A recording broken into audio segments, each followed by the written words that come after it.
не ни е писано пак да се срещнем двамата с теб, но усмивката ти ме прониза с пламък. За миг забравих за своето бреме, все едно ме фрасна с камък. Така ли? Страстна любов между нас няма да се получи. С твоите ласки обаче успя рутината ми да счупиш. Аре стига бе, защо ми се случва?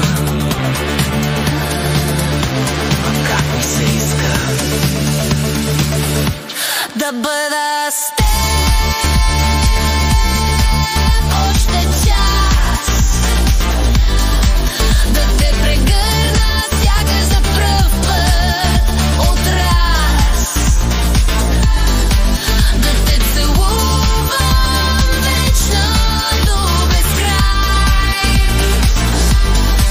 да се спася от ежедневието си, да замъгля ума ти с романтичен размах всеки ден, докато стана на прах.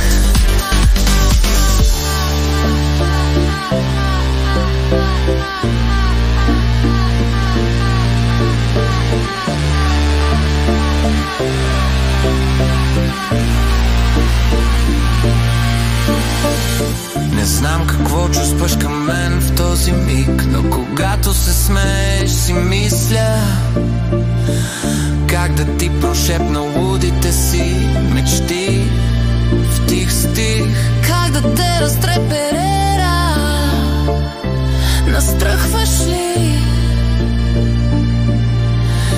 Искам да мога да ти се усмихвам спонтанно, без срам до зори. Блъсни ме веднага, явно съм изтръпнала тотално. Държиш се скандално. Знаех си още от началото, че ще стане така, но не успях да се спра, защото желанието да избягам от реалността наделия и спрях да ми дреме, че ми пленява шума. Това са пълни глупости.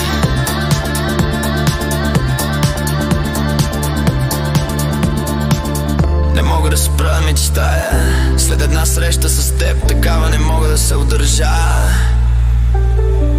Как да спра? Кажи ми как, че повече не издържам.